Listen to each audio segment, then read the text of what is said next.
સનાતન ધર્મની જય હો, જય હો, જય હો.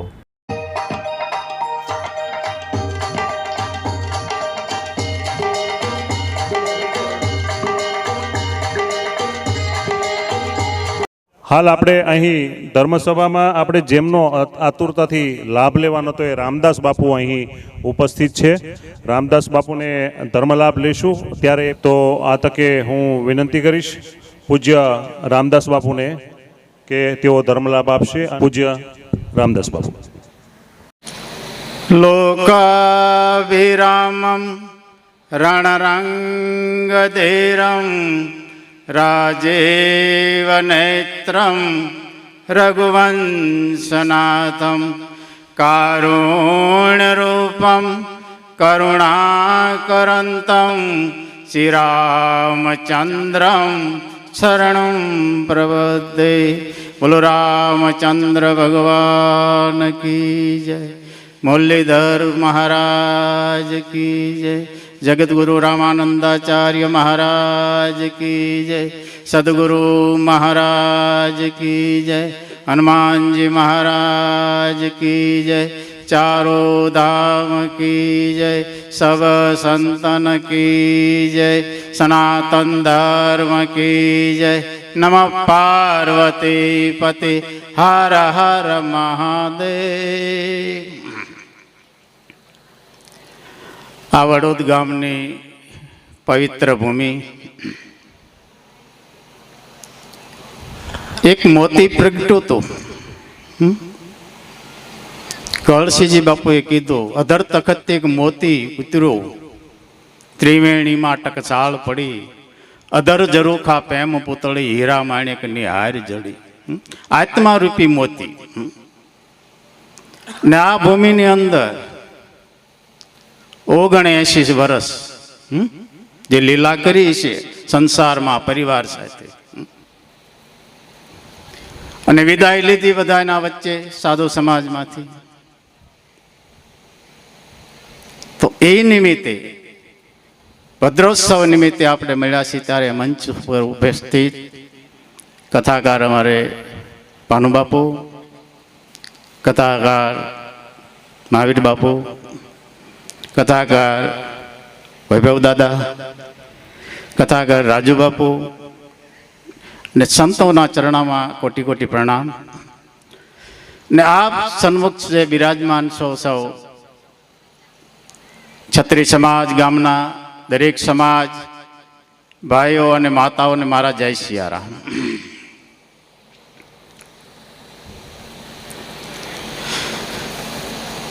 संत मिलन को जाइए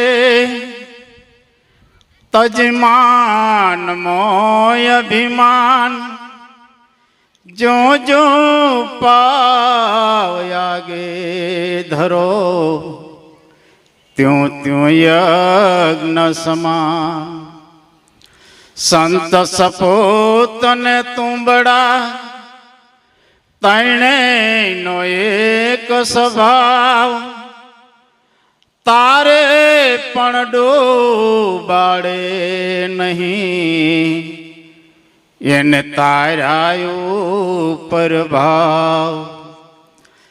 સંત ચટકો લાગ્યા વિના રીજે નહીં કીર્તાર, ઈયળ માથે ભમરી બને તો માનવને કેટલી વાર.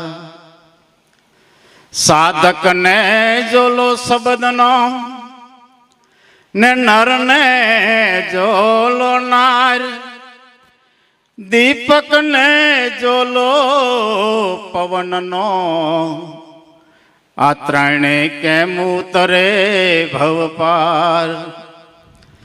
સાધકને સાચા સદગુરુ મળે ને નરને મળે સુલક્ષણી નાર, દીપકને આડો પડદો મળે તો આ ત્રણેય ઉતરે ભવ પાર.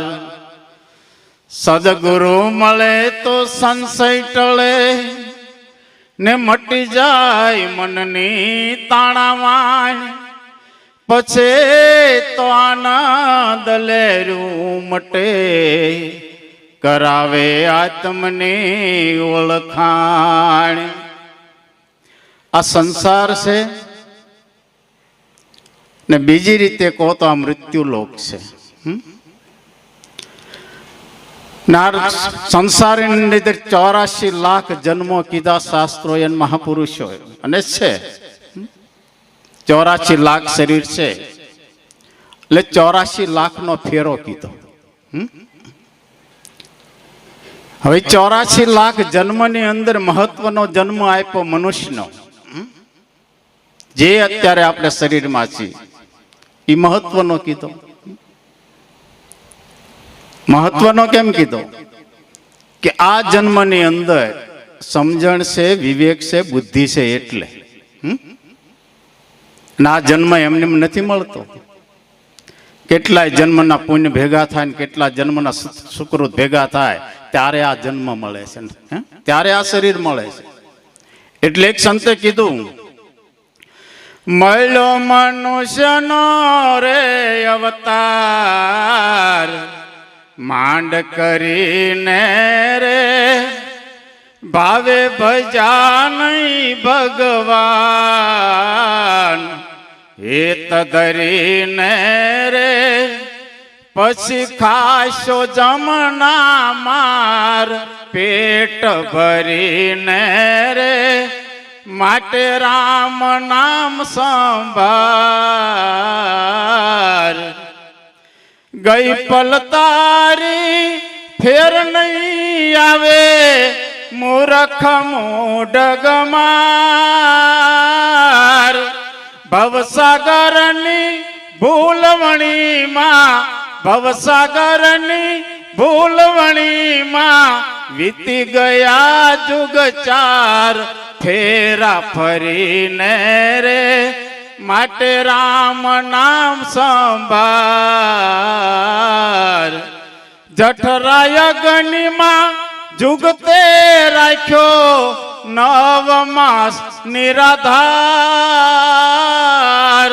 સ્તુતિ કીધી જ્યારે અલબેલાને, અરજ કરી જ્યારે શ્રી હરિને, બાર ધર્યો અવતાર માયામાં મોહીને રે માટે રામ નામ સંભાર. કળયુગ કૂડો રંગે રૂડો, કેતા નો આવે પાર. જપ તપ તીરથ કછું ન કર્યા, જપ તપ તીરથ કછું ન કર્યા, એક રામ નામ આધાર. કૃષ્ણ કહીને રે ગુરુ ગમ પાયો, મન મેં સાયો, જુગતે કરી જદુરાય. ગંગાદાસ કો જ્ઞાન બતાયો, રામદાસ મહારાજ દયા કરીને રે માટે રામ નામ સંભાર. કે મળ્યો મનુષ્યનો અવતાર, માંડ કરીને ત્યાં માંડ શબ્દ વપરાણો. 84 નો ફેરો ફરતા ફરતા ફરતા ફરતા તારા કર્મ સંજોગે, તારા શુદ્ધ કર્મે, તારા પુણ્ય તને આ મનુષ્યનો અવતાર આવી ગયો. તો આ અવતાર મળ્યા પછી શું? કે માણસનું એક જ લક્ષ્ય હોવું જોઈએ કે હરિમાંથી જુદો પડ્યો ને હરિમાં ભળી જાવ. હરિ ભજતા ભજતા હરિમાં સમાઈ જાય, એને નિર્વાણ પદ કીધું. માએ કીધું ને 52માં પદે છેલ્લો અંતરો કીધો ગંગા સીતીએ પાનબાઈ ને, સદા આનંદ હરિના સ્વરૂપમાં પાનબાઈ મટી ગઈ મનની તાણા વાણ. ગંગા સતી એમ બોલ્યા, તમે પદ પામ્યા નિર્વાણ. નિર્વાણ એટલે પછી અહીંથી ગયા પછી પાછું આવવાનું રહેતું નથી, એનો કોઈ જન્મ નથી, એનો કોઈ મૃત્યુ નથી. અને સાધુનું મૃત્યુ થતું જ નથી બાપુ, અશોક બાપુ. સાધુનું મૃત્યુ થતું જ નથી, એક ભ્રમણા છે. કદાચ આ આત્મા હોય, અહીંયા જે બીજા આત્માઓને જે રાજી કરીને ગયો હોય, પછી પાછો એને ક્યાં જ્યાં જરૂર પડે ત્યાં પાછું એને જવું પડે છે. એ તો એક ધારા મનુષ્યના 7 જન્મ જ્યારે મળે ને 7 જન્મમાં કોઈ સ્વરૂપની ભક્તિ હોય જીવાત્માને, અને 7મો જન્મ પૂરણ થાય ત્યારે હરિ ભજતા ભજતા હરિમાં સમાઈ જાય, એ નિર્વાણ પદ. માના ઉદરમાં જ્યારે ગર્ભ રહે, પહેલો મહિનો પૂરો થાય, બીજો મહિનો પૂરો થાય, ત્રીજો મહિનો પૂરો થાય, ચોથો મહિનો પૂરો થાય, 5મો મહિનો પૂરો થાય તાર બાળકના શરીરના બ્રહ્મરંધમાંથી આત્મા પ્રવેશ કરે બાળકના શરીરમાં. પછી 6ઠો મહિનો પૂરો થાય, 7મો મહિનો પૂરો થાય, 8મો મહિનો પૂરો, 9મો મહિનો જ્યારે પૂર્ણ થાય, પૂર્ણ વિકાસ થઈ ગયો બાળકનો માના ઉદરમાં. હવે સ્થિતિ કેવી બાળકની? મસ્તક નીચે પાવધર. અને એની અંદર જે જીવાત્મા છે, જીવાત્મા કોક આત્મા કોક, એ જીવાત્મા પીડાય છે, મળમૂત્રમાં છે, પણ હરિમાંથી જુદો પડ્યો છે ને. જેથી આ સંસારની ઉત્પત્તિ કરી પ્રગટ કર્યો પરમાત્માએ, સંકલ્પથી ઉભો થયો. વચને થાપન વચને ઉત્થાપન પાનબાઈ, વચને મંડાય પ્રભુનો પાઠ, વચનના પૂરા નહીં અધૂરા લાવવો વચનનો ઠાઠ. એક સંકલ્પ થયો, જેથી કાંઈ નહોતું, આ ધરતી નહોતી, એ જળમાં હતી, ને લાવીને ઠેરાવી. આદ્યાશક્તિ પ્રગટ કર્યા એમની પરમ શક્તિથી, અને 3 દેવ પ્રગટ થયા, બ્રહ્મા વિષ્ણુ ને શિવ. બ્રહ્માજીને આદેશ કર્યો પરમાત્માએ કે સંસાર પ્રગટ કરવો છે તો શરીર પ્રગટ કરો. તો બ્રહ્માજીએ એમની શક્તિથી 84 લાખ શરીર પ્રગટ કર્યા, અને પરમાત્મા એ 84 લાખમાં થોડો થોડો અંશ મેક્યો, યા જીવાત્મા કયો, આત્મા. અને વિષ્ણુને કામ સોંપ્યું, આખા 84 લાખ જીવાત્માનું ભરણ પોષણ તમારે કરવાનું. કેટલા દયાળુ! હજી માના ઉદરમાં બાળક છે, સંસારમાં આવ્યું નથી, હજી સંસારમાં આવ્યું નથી. માના ઉદરમાં તો નાળથી પોષણ થાય છે એનું. અને સંસારમાં આવ્યા પહેલા એ બાળકની જનેતાના લોહીમાંથી દૂધ તૈયાર કરી દે, બાળકનો ખોરાક તૈયાર કરી દે, આટલા દયાળુ. અને શિવને કામ આપ્યું સહારનું, જેથી પલ્લય થાય છે તેથી શિવ કરશે, તેથી હતું નહોતું પાછું કરી નાખશે. હવે આ સંસાર પ્રગટ થયો જ્યારે ત્યારે સતયુગ હતો. એવા 7 સતયુગ વીતી ગયા, 7 ત્રેતાયુગ વીતી ગયા, 7 દાપર યુગ, 7મો કળયુગ આલે, અને 7મો મનવંતર કહેવાય. આટલા યુગ વીઆઈ ગયા. આ જીવાતમાં ખોળિયા બદલાવતા બદલાવતા, શરીર બદલા, વાહન બદલાવતા બદલાવતા 84 ના ફેરા ફેરા કરે છે. વીતી ગયા યુગ 4, સતયુગ, ત્રેતાયુગ, દાપરયુગ ને કળયુગ. હવે વિચાર કરો, એક કળયુગની ઉંમર 4,32,000 વર્ષ છે.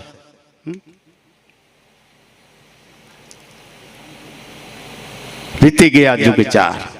હવે એક સતયુગ વીતે, એક ત્રેતાયુગ વીતે, એક દાપર યુગ વીતે, અને એક કળયુગ. એને એક ચોકડી કીધી, એક ચોકડી કીધી. એક ચોકડી પૂરી થતા બ્રહ્માજીનો 1 દિવસ થાય. એવા બ્રહ્માજી 100 વર્ષની આયુષ લઈને આવ્યા. હવે 100 વર્ષ પૂરા થશે તેથી પાછો પલ્લય થશે પાછો. ત્યાં સુધી જીવાત્મા ફેરા ફેરા કરે, એના કર્મ પ્રમાણે એને શરીર મળે, હામે પાછો આવું ઠેકાણું મળે, એવું સુખ મળે કે દુઃખ મળે, જેવા કર્મ જેવું કર. આ તો અહીંયા બધી તો પ્રકૃતિના નિયમ પ્રમાણે જીવન જીવાય છે. કર્મ પ્રદાન વિશ્વ કરી રાખા, જો જસ કરી તસ ફલ ચાકા. અને પુનિત મહારાજે તો એમ કીધું, તારે જાવું પડશે એક દિન, કર્મ તારા તને નડશે, કર્મ તારા તને નડશે જીવલડા. તું બાંધી મુઠીએ આવ્યો, નથી કાંઈ જગતમાં લાવ્યો, માયાએ તને ભરમાવ્યો, માયાએ તને ભરમાવ્યો જીવલડા. તું ભૂલી ગયો ઘર તારું, તારી આગળ પાછળ અંધારું, હવે નીકળવાનું નથી બારો, હવે નીકળવાનું નથી બારો જીવલડા. તે પારકુરે ભેળું કીધું, તે પોતાનું માની લીધું, વિષયનું વિષ પીધો, વિષયનું વિષ પીધો જીવલડા, તારે જાવું પડશે એક દિન, કર્મ તારા તને નડશે, કર્મ તારા તને નડશે જીવલડા. હમણાં આયા માના ઉદરમાં બાળક છે, અંદર જીવાત્મા પીડાય છે. એટલે હરિને યાદ કરે, એ હરિ, એ હરિ, હે હરિ. હરિ પ્રગટ થયા કે હે જીવાત્મા તે મને યાદ કર્યો કે હા પ્રભુ, કેમ કાંઈ બહુ પીડાવશું, બહુ દુઃખી થાવશું, મારી મુક્તિ કરો, મારી મુક્તિ કરો, મારી મુક્તિ કરો. કે તારી મુક્તિ તો હમણાં કરું તો સંસાર છે, મૃત્યુ લોક છે, ત્યાં જઈને શું કરીશ તું, શું કરીશ? તો જીવાત્માએ કઈ સંસારમાં જઈને તારી ભક્તિ કરી, તારું સેવા પૂજા કરી, તારા ગુણગાન ગાઈશ, તારા કીર્તન કરીશ, અને પાછો ભક્તિ કરતા કરતા તારામાં હું સમાઈ જઈશ. કે તો પરમાત્મા કે ખરેખર આ બધું તું કરીશ? કે હા પ્રભુ. તો મને વચન આપ. અને જીવાત્માએ પરમાત્માને વચન આપ્યું, અને તરત જ વિધાતા આવ્યા. એ શરીરના લેખ લખવા માટે આપણે બાળકનો જન્મ થાય ત્યારે 6 દિવસે લેખ લખાય છે, પણ માના ઉદરમાં લેખ લખાઈ જાય. વિધાતા આવ્યા ને વિધાતા 3 સૂત્ર લખી શરીર માટે કે આ શરીરનો જન્મ થાય છે, મૃત્યુલોકમાં જાય છે, આટલા વર્ષ, આટલા મહિના, આટલા દિવસ, આટલી કલાક, આટલી મિનિટ, આટલી સેકન્ડ આયુષ લઈને જાય છે. પછી એમાં કોઈ ફેરફાર કરી શકે નહીં. બીજું સૂત્ર લખે કે આ શરીરનો જન્મ થાય છે, મૃત્યુલોકમાં જશે, ને જન્મથી મૃત્યુથી આવું સુખ મળશે, આટલું સુખ મળશે, ને આટલું દુઃખ મળશે. મનુષ્યને જ્યારે સંસારમાં દુઃખ આવે છે ને, એ પોતાના કર્મના હિસાબે સુખી થાય છે, દુઃખી થાય છે. સવારામ બાપાએ તો કીધું, સુખ દુઃખ આવે હરિની ઈચ્છા વડે, હે માનવ તારું મન રાખતું ધડે, જીવતું સિદ્ધને ચિંતા ધરે, હરિન કરવું એમ કરે પણ નામ વાળાને નહીં નડે. જેને નામનો આધાર લઈ લીધો હશે એને બહુ આ સંસારમાં વાંધો નહીં આવે. અને ત્રીજું સૂત્ર વિધાતા લખે કે આ શરીરનો જન્મ થશે, મૃત્યુલોકમાં જશે, અને જન્મથી મૃત્યુ સુધી આને કેટલો જસ મળશે, કેટલો અબજસ મળશે. કે સોનો હું ભરત ભાવી પ્રબલ, બિલકે હું માની નાથ, હાનિ લાભ જીવન મરણ. દેવની જય, રામચંદ્ર ભગવાન કી જય, મુરલીધર દાદાની જય. અત્યારે જે આપણે જેને માટે થઈને ઉપસ્થિત થયા છીએ, અહીં ઘણી બધી આપણે વાત થઈ. હું મારા મનથી જે કહું છું એ જે નિત્ય નિરંતર અમારી વચ્ચે રહી અને જે બાપુએ વિદાય લીધી છે, એ મારા બાપુ એમને જે આત્માના કલ્યાણ માટે થઈને આપણે આજ છેલ્લા દિવસે કે જે આજીવન જેને ભગવાન રામચંદ્રની, કૃષ્ણ પરમાત્માની જેની સેવા કરી છે, એ આત્મા માટે, એનું આત્માનું કલ્યાણ થાય, એ આત્માનો મોક્ષ થાય, એ માટે આપણે ભેગા થયા છીએ. ત્યારે મેં બાપુને વિનંતી કરી કે મને ચોક્કસ ક્ષત્રિય કુળ વતી કે મને એ આત્મા પાછળ 2 શબ્દરૂપી પુષ્પ હું બાપુના ચરણે અર્પણ કરી શકું. એ અંતરાત્મા એ દિવ્ય રીતે, અનંત રીતે અહીંયા જે ફરી રહ્યો છે એને પણ એમ થાય કે ના, મારા પાછળ ત્યાં છે. બીજું કે અત્યારે મંચસ્થ જે કોઈ પણ જે મહાનુભાવો જે વ્યાસપીઠ ઉપર બિરાજે અને જે ખૂબ જ તપસ્વી છે એવા રઘુ બાપુ, રાજુ બાપુ, તમામ સંતોના ચરણોમાં હું ખૂબ ખૂબ વંદન કરી સંતોનો હાર્દિક અને પુષ્પોથી, મારા શબ્દ પુષ્પોથી સ્વાગત કરવા અને બાપુના આત્માને દિવ્ય શ્રદ્ધાંજલિ આપવા માટે 1-2 મિનિટ માટે હું વધારે વક્તવ્ય નહીં લઉં, પણ અમારા ક્ષત્રિય તરફથી અને બધાનું હાર્દિક સ્વાગત થાય અને બાપુના આત્માને શાંતિ મળે એ માટે હું બે શબ્દ બોલવા માંગુ છું. સૌપ્રથમ જે બધાએ વાત કરી કે અલગ અલગ બાપુના ગુણનું, મને એક વસ્તુ બહુ ગમી. હમણાં અહીંથી આપણે બાપુ જે બોલ્યા કે બહુ સરસ છે. એક વસ્તુ તમને પહેલા કહી દઉં એ માટેની, આત્મા જેવી રીતે આવે છે ને એવી જ રીતે આત્મા જાય છે. આ શાસ્ત્ર કહે છે કે આત્મા જે ગતિથી આવે છે ને ધીમે ધીમે એવી જ રીતે જાય છે. એ 12 દિવસ તમારી વચમાં છે. 12 દિવસ તમારી વચમાં. અત્યારે એ સૂક્ષ્મ રીતે તમારે છે 12 દિવસ. અત્યારે પણ આપણે 24 કલાક આપણી માટે હાજર છે. એ જ રીતે આપણે જે બહેનો ભાઈઓ તો પછીનો કાર્યક્રમ નથી કરતા, પણ 1.5 મહિને એક વિધિ કરે છે, પછી 6 મહિને એક કરે છે, અને પછી વર્ષી વાળે છે. એ જ ગતિથી, જે ગતિથી જીવ આવે છે એ જ ગતિથી ધીમે ધીમે જાય છે.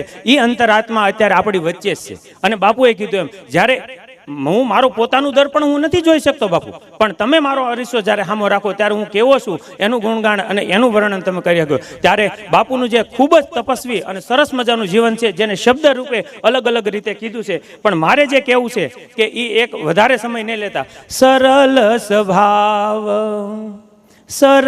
સ્વભાવ ન મન કુટિલાઈ યથા લાભ સંતોષ સદા. મને આ વસ્તુ છે, હું સતત બાપુને, હું મારો પરિવાર પહેલા ઓળખાણ આપી દઉં, હું સુરુ બાપુનો ભત્રીજો છું. મારો પરિવાર સતત બાપુથી નજીક રહેલો છે. મારા કાકા સતત બાપુથી નજીક રહે. હરિદ્વાર જ્યારે મારા કાકાનું અવસાન થયું ત્યારે બાપુ સતત ત્યાંથી એમની સાથે આવીને મારા સુરુભા સાથે મારે જવું પડે. એ એટલો બધો કનિષ્ઠ છે, હું નજીકથી ઓળખું છું. એટલે કહી શકું કે સરળ સ્વભાવ ન મન કુટિલાઈ કીધું ને, કે એ એકદમ મૌન એ એક પ્રકારનું તપ છે. બાપુએ ઈવડી જીવનમાં તપ કરી લીધું. સતત સવારથી સાંજ એક કલાક આપી જોઈએ મુરલીધર દાદાને આપી અને મુરલીધર દાદાની સેવા કરી. એટલે કેટલા પણ સરળ સ્વભાવ ન મન કુટિલા યથા લાભ, કાયમ જે નોકરીમાં જે મળ્યું અને જેટલું થયું એનાથી બાપુ સદૈવને માટે સંતોષ માની અને એ આત્માએ સંતોષ માન્યો છે. કોઈ દિવસ એટલી બધી બાપુનામાંથી જો એક વસ્તુ લેવા જાવ ને તો બાપુની અંદર જે ધીરજ હતી ને એ બીજા કોઈનામાં ગોતવા પણ ન મળે. એટલું બધું ધીરજ, ધીમે ધીમે શાંતિથી ડગલું ભરવું, શાંતિથી કોઈને જવાબ આપવો, એક પણ શબ્દ ઉદ્ધતાયથી નહીં.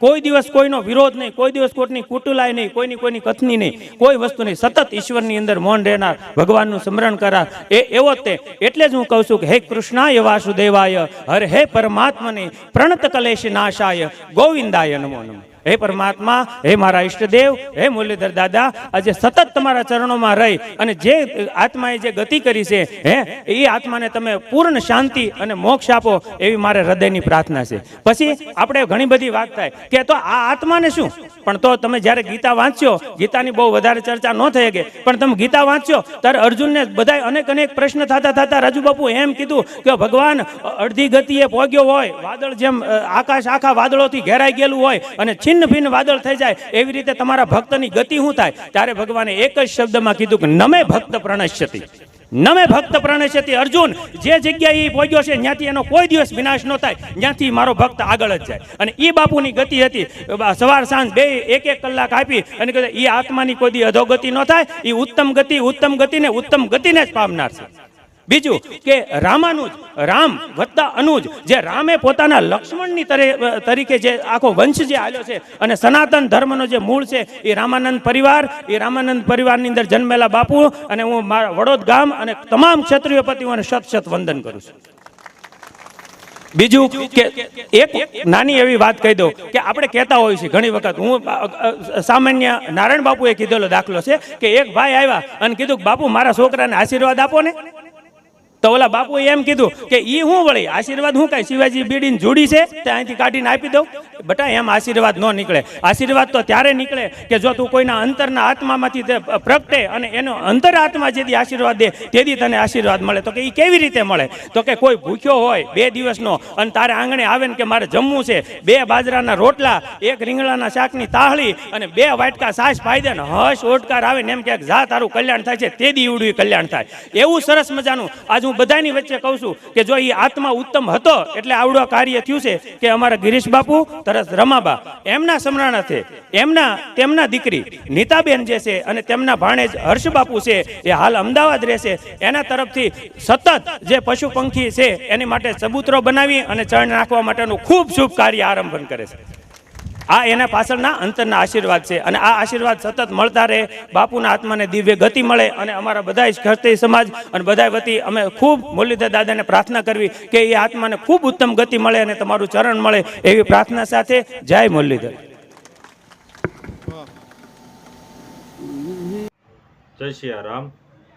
મારો અનુભવ ચેનલ ઉપર વિડીયો હોય અથવા કોઈ પણ કોલ રેકોર્ડિંગ હોય તો મારી સાથે જે કોલ રેકોર્ડિંગમાં જે કોઈ પણની સાથે વાત થતી હોય તો એનો ક્યારેય પણ સરનામું કે મોબાઈલ નંબર ન માગવો. જય સિયારામ. આગળના વિડીયો જોવા માટે આ રીતે ચેનલ સબસ્ક્રાઈબ કરો.